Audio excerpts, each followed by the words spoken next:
والبحث عن مصادر اقتصادية غير البترول، ووجودها مع دولة اندونيسيا العظيمة في الجي 20 من الدول الاقتصادية.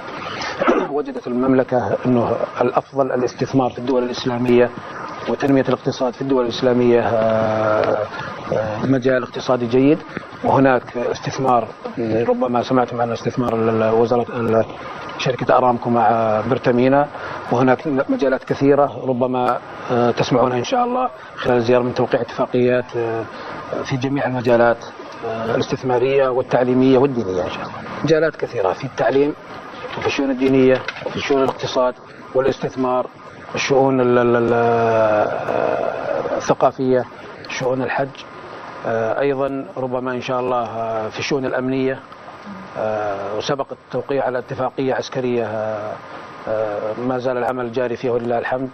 ربما يكون هناك تعاون في مكافحة الإرهاب، وهذا من ثمرات التعاون إن شاء الله، لأن السعودية وأندونيسيا يعانون من استهداف الإرهاب لهذا البلدين الآمنين، فوجدنا أن التعاون بيننا سيعطي حصار لهذا العبث الأمني، بالإضافة إلى أن هناك مشاريع في الإسكان ومشاريع سياحية ومشاريع في البنية التحتية للطاقة. Kedatangan Raja Arab Saudi Salman bin Abdul Aziz Al Saud menarik perhatian karena banyaknya rombongan dan sejumlah persiapan lawatan yang berbeda dari kedatangan pimpinan negara-negara lain pada umumnya. Dengan jumlah rombongan mencapai 1.500 orang, barang bawaan Raja Salman dan rombongan bahkan mencapai 20 pesawat atau 20 penerbangan, termasuk mobil Mercy khusus untuk membawa Raja Saudi tersebut.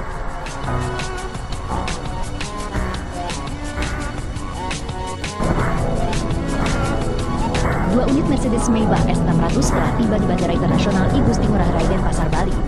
Berdasarkan lawatan sebelumnya ke negara lain, jenis Mercedes Maybach yang digunakan adalah S600 Guard yang dirancang untuk menghindarkan penumpangnya dari ancaman dari segala sisi, termasuk kolong mobil. Kaca mobil ini dibuat dari bahan aramid dan komponen plastik serta dilapisi polikarbonat yang tahan lontaran serpihan. Kaca ini juga menawarkan perlindungan dari peledak dan anti peluru senjata serbu. Wow, super aman bukan?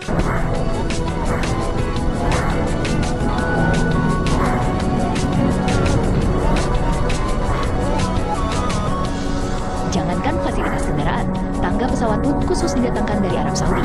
Tangga tersebut berwarna putih dan berhiaskan kaligrafi emas di bagian atasnya. Tangga motorik tersebut memiliki fungsi yang sama dengan eskalator, sehingga sang raja tak perlu banyak-banyak melangkahkan kaki saat turun dari pesawat. Apalagi usia Raja Salman telah menginjak 81 tahun.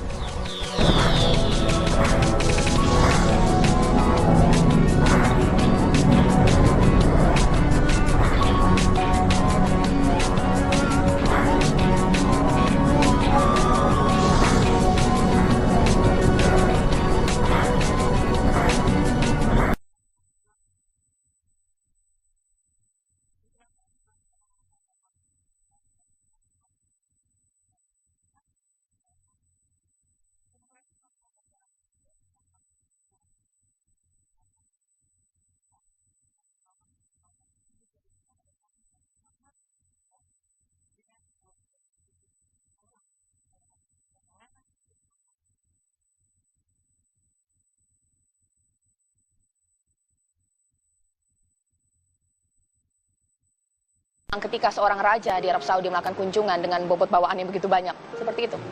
Ya, itu tadi yang saya katakan bahwa dasar politik Saudi itu kan kekeluargaan itu, sehingga yang dibawa itu antara pejabat negara dan keluarga kan hampir sama, sehingga misinya juga diplomasi dan juga misi liburan, sehingga waktu yang diperlukan itu juga sangat panjang ya, sampai 9 hari.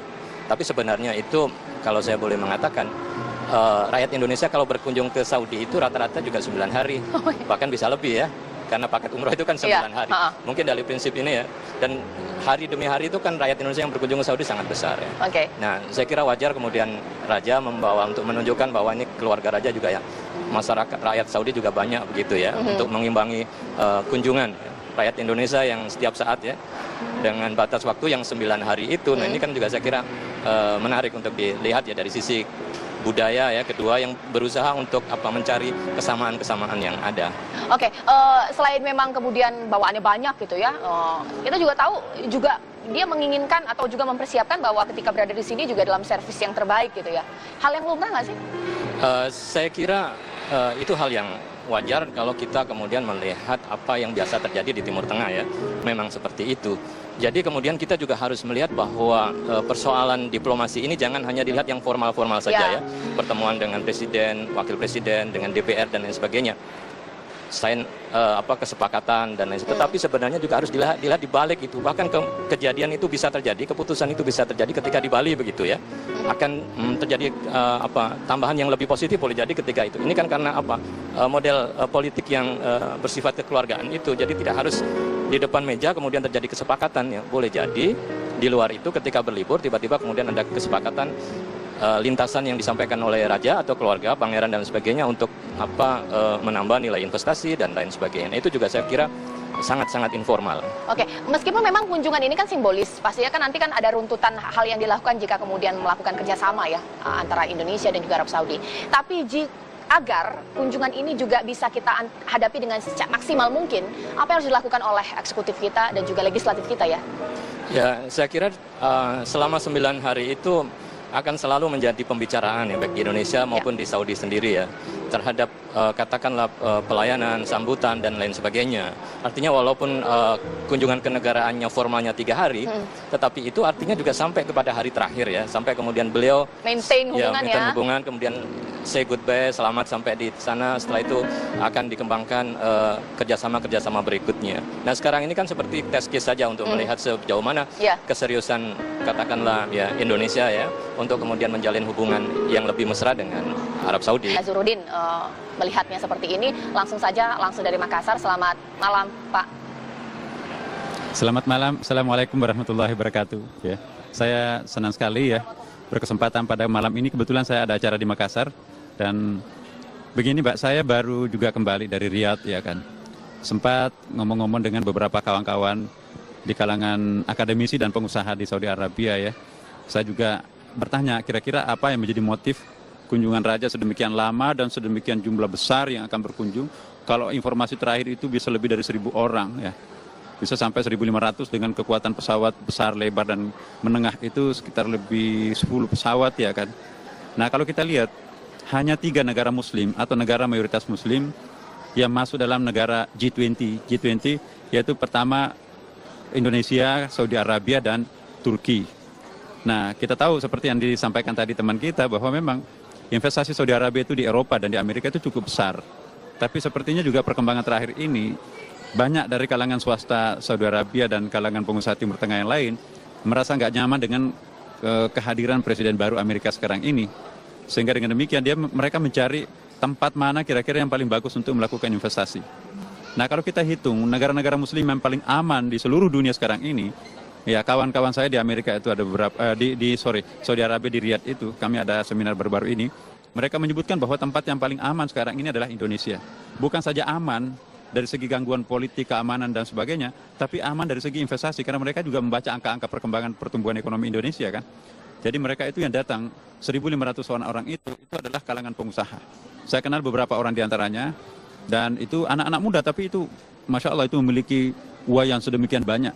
Dan mereka itu sangat tertarik untuk berinvestasi di Indonesia. Nah jadi kunjungan Raja Saudi nanti besok ini, itu ada beberapa kesempatan yang betul-betul perlu kita manfaatkan, terutama dari para pengusaha. Pertama, karena kita tahu bahwa Raja Salman ini adalah hemat saya pribadi ya. Saya sedikit tahu tentang raja-raja yang pernah berkuasa di Saudi Arabia. Raja Salman ini termasuk salah seorang raja yang sangat moderat. Pandangan-pandangan politiknya pun juga sangat moderat. Makanya itu terjadi modernisasi di lingkungan universitas-universitas yang ada di Saudi Arabia. Kita tahu banyak pergantian rektor, kemudian juga banyak pergantian dekan-dekan, ketua-ketua jurusan bahkan. Dan mereka kekuatan raja sekarang ini memilih kira-kira siapa yang bisa membawa Saudi Arabia ke dalam suasana masyarakat modern.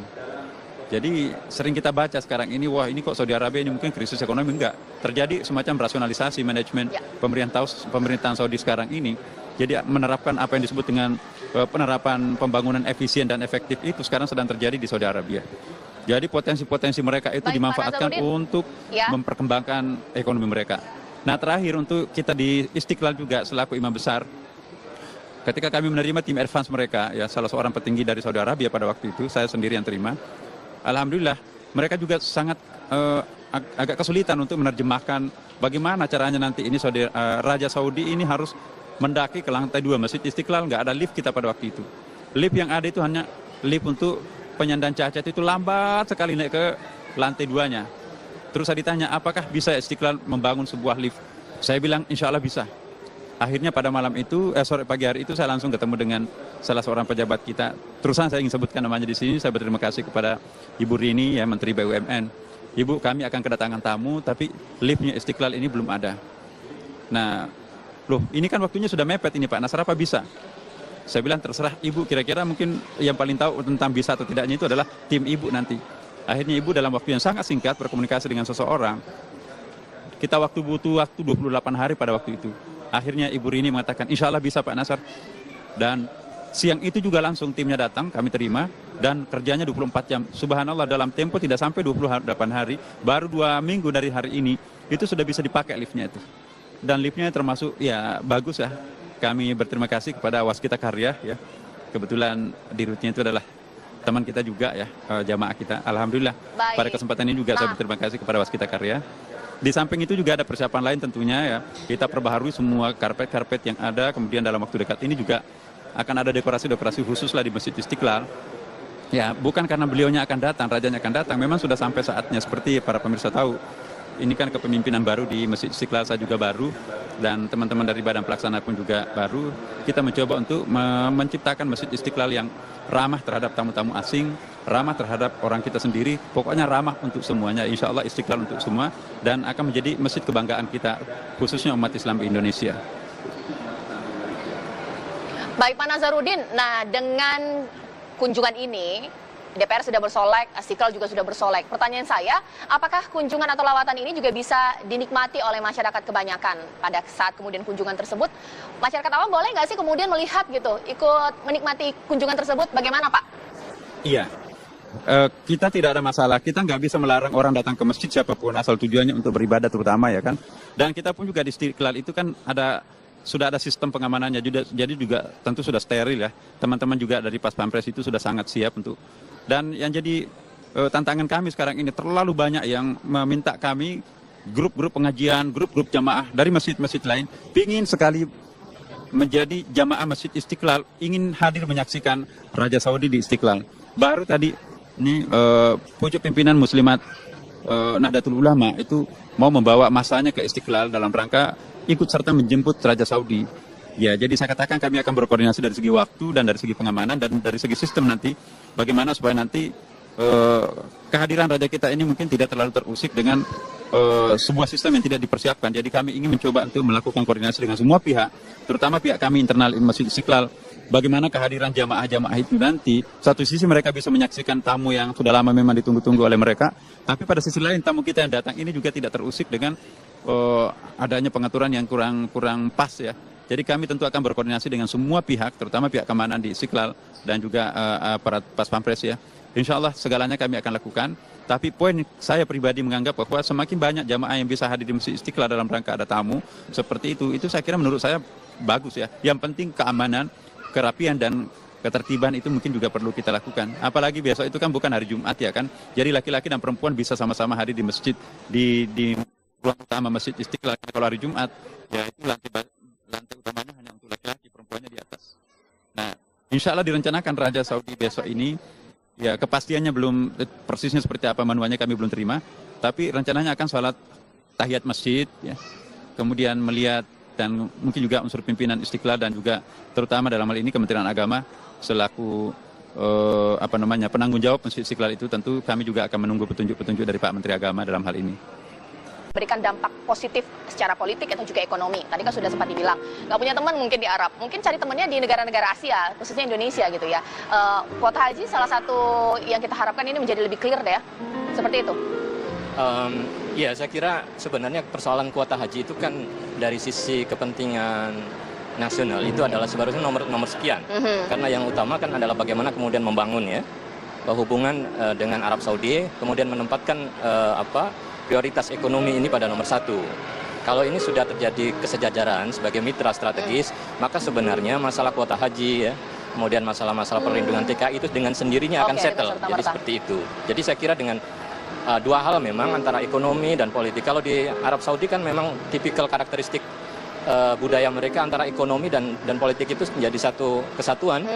Pemegang kekuasaan ekonomi adalah keluarga raja, kekuasaan politik juga keluarga raja.